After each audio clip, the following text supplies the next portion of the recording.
What's up, Facebook family, social media family, 7.5 billion people on the planet, to all dudes and dudettes, to all the dream chasers out there. I hope that your Saturday is going well, and I hope that everything that you are preparing yourself to do today, to live in the present moment, that you found the voice in you to make you want to do that. I want to, something's been on my mind for the past couple of days, and I just wanted to share with you guys to see what you think about this. Mr. Les Brown had this quote when I went to one of his seminars, and he would say, "Live full and die empty."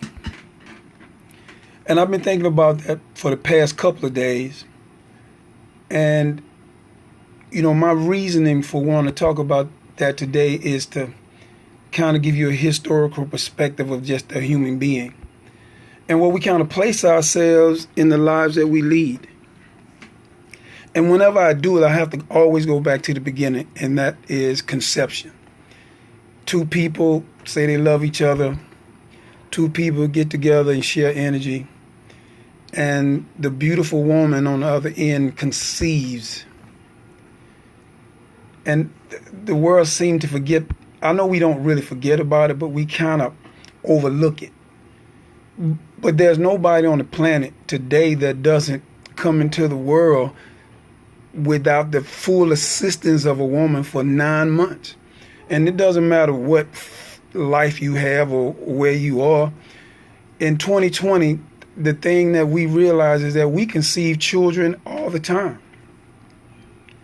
And when the woman brings a child into the world, the unique bond that she has with that child is to bring the child into the world. But then the next thing that she has to do is that she has to teach this child. When a child is born empty other than the spirituality that they carry, that I carry, that you carry, that we all carry. And that child is looking up at the people of the world saying that, "I'm here now. Do you see me? I'm here now." And the child develops a bond with the mother instantly. And the mother becomes the first teacher of the child. She is actually the shero in the story. She's actually a mystery to the child. And once that child is born, not only is the mother obligated to teach the child, she has to rear the child, feed the child. And with the birth of a community or her husband or significant other, they nurture the child all the way up until they get to the point to where a child starts to understand language. Until then, the child will listen to you sing every day. The child will listen to you touch their face every day. The child will listen to you throw them up and down and wave them around and make the child smile. You might do some things and the child might end up crying. But it's all the processes of the child. And I'm trying to speak of everybody that's born everywhere in the world. That's why there's 7.5 billion people in the planet, increasing and decreasing simultaneously on this planet. And that child is looking into their mother's eyes, and that child is asking you with their eyes, "Teach me." And even though you might have complications in your life, and your significant other may not be behaving correctly, or you may not be behaving correctly, that child is still saying to you, "I'm here, teach me." And you have to decide for yourself every day of your life, when you are a mother or a parent or a father or anybody that brings these children into the world, what kind of information are we going to give them? My mother gave me, "Boy, if you don't get out of my face, I know something," which means I shouldn't be in grown folks' business. And she say, "Boy, you make me laugh all the time," which means that I had a sense of humor. And then she say, "Boy, you need to get an education," which means I needed to go to school. And then the fella would say, "Come and hang out with me," which means I had to get some street knowledge. And then my mother would say, "Take care of your brothers and sisters." And then that leads me to think like, well, what is she depositing in me? And when you look at yourself, you ask yourself every day. I know you have to do this because I sit down all the time. That's why I'm trying to talk to you guys now about what's in my head. is that when you think about what your mom has put into you, has it made you who you are today, right? If it has, then what you do when you have children, it's incumbent upon you to pour that back into them with the thing that you have to fill them up with so much of what it takes to be a human being that they can overlook the circumstances that they're created in, whether you have $100 billion or you have no money. But what the child is looking for us to deposit into them is you can do anything you want. And you can start by listen to me read the ABCs to you. If the child repeats their ABCs back to you because you taught them, that means that you're filling them up. That means that you're giving them something worthwhile. And then when you look at your child and you start speaking to your child in a language that they don't understand, which is little boy or little girl, you're going to be amazing no matter what. Or you might be able to say goo goo gaga for a little while, but that has to turn into language. So all we're doing all our lives is filling our children up with what they need to become an entity in this world, not just the physical vessel we see, but they have to become an entity. They have to become a powerful entity in the sense that whatever they believe that they can do, they can do. And number one is you can be an example because of what you've done. And even if you haven't done the most significant thing, you can still be like, well, if other people can do it, then you can do it, regardless of circumstances. And that's why we have so many successful people. Now, Mr. Les Brown was saying live full. And I'm thinking in terms of whatever dreams you have to make sure that you have worked towards those dreams. And there's a reason for that, and I'll get to that in a little bit. When you see your children and your children say to you, Mom, read to me, or Big Brother, read to me, you need to read to them because they're asking you for a certain reason. You may not even know what the meaning of it is. It just might be the fact that their mind is so inquisitive that they're ready to learn about self-mastery. And you might push it off and say, go on, I'll do that for you later. It doesn't matter what you think now. I got to deal with your daddy, or I got to deal with your mom, or I got to deal with your brother. It could be, but that opportunity that you missed to give them a mystery about life, which is the conjuring of words that has magical powers, or you can look them in the eyes and give them a story hour where you just basically try to talk to them about achieving whatever they want. Sometimes we get so bogged down with TV and we get so bogged down with social media now that we kind of forget that little mind over there is really inquiring about what can I do next? Can you help me? Like some kids like to just run around and run into things. Well, you got to stop them from doing that. But you don't know what their energy might be carrying. And then when they get older, then you find yourself saying, now, what kind of child did I raise? Like, for instance, my mom could say that, me and my brother, we were good while we were there with her. But when we got outside, we became a menace. But she wouldn't know about the menace unless somebody else in the neighborhood told about the menace. But at the same time, we knew that she gave us rules. She said to us, don't go out and start nothing that you can't finish. But then she would say, don't let nobody push you around either. And then as a young person, when you process that, you got to balance that out. Not only do you balance it out at home, you got to balance it out when you go to school. And when you start feeding your children these kind of ideas and philosophies and strategies about just trying to make their mind equipped to deal with the inner mysteries of their lives, then they become, like some people look at them and say, this child is different. Well, yeah, they could be different because everybody is born with a different energy. And the thing about a mother, what a mother does, a mother can tap into that and see certain things.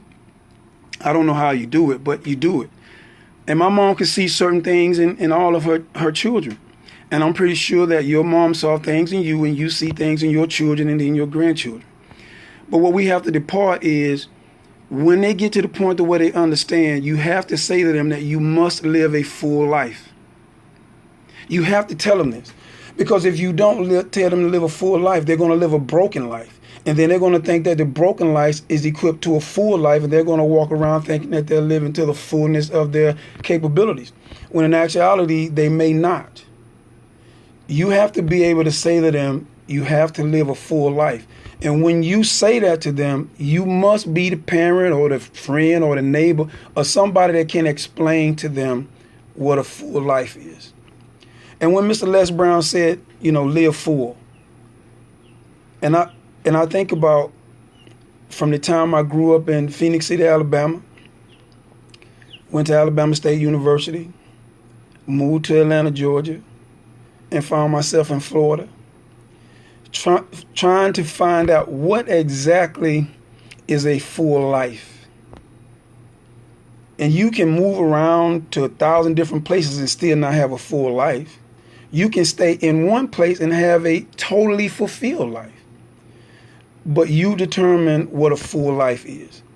And when you talk to your children, or you talk to your friends, or you talk to your neighbors, or you talk to people that you know, you must be able to tell them that in the fullness of time, you have to have lived a full life. And what exactly is that? That means that every dream that you thought that you needed to chase, you chased it if it bettered you. If there are dreams you needed to chase where you felt you needed to learn a lesson, then you say to the child, you're going to chase a dream that might not come true. But in every dream, there's a lesson. And once you learn that lesson, don't go back and repeat that lesson in another dream. You have to constantly keep sharpening the saw so that you can make sure the next time you see something, you recognize it, and you can recognize the opportunity. And then you can recognize the fact that that may not be the best opportunity for you. You got to be able to teach them that. And when you begin to chase, when you begin to chase a dream, it makes you feel alive, don't it? It's like you're saying to yourself, this is the way I need to go. And this is the way I'm going to go. I don't now worry about what my mom and my dad say, because now I'm old enough to make my own decisions. Even if I make mistakes, I'm old enough to make my own decisions, because now I'm prepared for that. And when I went to Alabama State, I was prepared for that. My mom just told me to just go and do my best. See what I mean? She didn't say go and conquer the world. She said, boy, just go and do your best. And how many of us today, when you wake up in the morning, say, yo, I'm going to just do my best.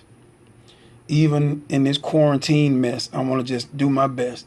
If I got to sit here and read every book that I ever bought, if I got to sit here and listen to every audio book I ever thought, if I got to sit up here and watch all the documentaries and docuseries that I can to learn to be a better person, that's fine. And even if I have to splurge on just regular TV, that's fine by me. But you got to make sure that it's full, that you're spending everything that you can every moment to enlighten yourself about what it means to be an amazing human being. Once you lock onto the dreams, you might have more than one. Now, the next thing is, how do you tell a child to chase it? In the beginning, like Gary Vee say, well, some people say write down a plan, but when you're a child, you might not necessarily want to do that, right? If your child say, I want to be on the track team, you say, well, go to school and sign up. If you want to play basketball, well, go and sign up. You want to be on the debate team, go and sign up. You want to be in the band, go and sign up. If they say it's not that easy, say it is that easy. Just go to the school and ask the people that's doing it what steps you need to take so that you can learn if this is what you want to do. Because I can't do it for you.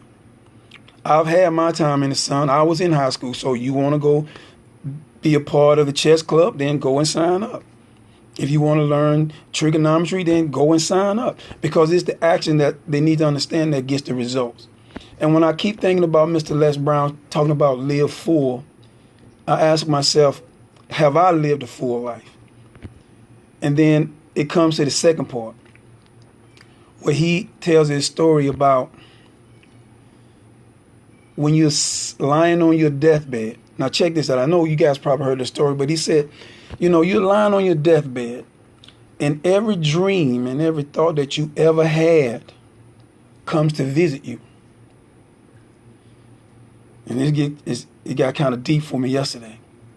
Because in that statement, what he's simply saying to the person is that if you were supposed to join the basketball team or even just try out, if you were supposed to try out for the track team, if you were supposed to go to the chess club, and you did not do what your heart desired, that dream is going to come and visit you. First of all, it'll visit you by you telling your family, I didn't do everything I wanted to do with my life, right? That's an omission. That's actually you admitting the fact that I didn't do everything that I want. But time goes on and time goes on, and you're happy and you're excited, and then you get to see an image of yourself on your deathbed. Mr. Brown say every dream that you ever thought of is going to come and visit you. And your dreams are going to say to you, why didn't you chase me? I was in your heart at 21 years old, but you forgot about me. And then he says this very poignant thing. He says that dream now has to go to the grave with you. That dream has to go to the grave with you. That it has no place now in the world in which we're supposed to leave it, which is the planet. Now it has to go back with you. Then it comes to the point when you're sitting there and you see them. And you can look at them. And then here's my spin on it. You can look at them, and the ones that has to go with you, you have to be able to say, I apologize that I didn't recognize you. I saw you come in a flash image in my mind, but I just didn't think that dream was mine. I apologize to you. And you might see a dream where you might say, well, I was doing part of it, but I couldn't finish it because I had too many other things to do. And I apologize to you. And then there might be one that just really gets to you. You never even tried it at all. You look at that one and say, I don't know what to say to you. Because I know I saw you from the time I was a little kid. But I just didn't think that it was real coming from where I'm from. And all of these things, you know, when you have some time to reflect, they come and visit you in a flash. And I know I got a couple of minds that I'm going to have to apologize to. I can admit that openly, and I'm pretty sure that we all got some things that we can't say. I got to apologize for that one. But the learning lesson in it should be, well, and this is to your family, just because I didn't calculate correctly, that doesn't mean that you're not going to calculate correctly. Your calculations for you, young man or young woman, can be done when you understand who you are. This whole divinity experience, regardless of where you're from, is just for you to figure out who the hell you are and be comfortable with that. And a lot of times people don't teach you, or they don't tell us that. I mean, we have, you know, eloquent sermons, and we have, you know, great ministers, and we have great leaders, we have great teachers. But that thing that sits inside of you is your best teacher. It's telling you, if you want to go try for the basketball team, then go. If you feel like you want to wake up and you in good health and you want to run a mile in the morning on your own, then go. Just be safe.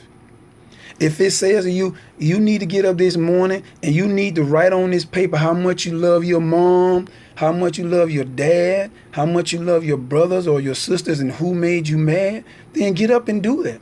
If you have to write before you go to bed that I accomplished most things, but I didn't do all things, then write that. Because now you have to make sure that you're living a full life. I've made my miscalculated steps, ladies and gentlemen, no doubt. But I don't take that and allow that to cause me to be still. Like there's no reason for me to not get up out of my bed, even though life might appear to be frightening. That's to the flesh, though, right? Because what you house is actually internal.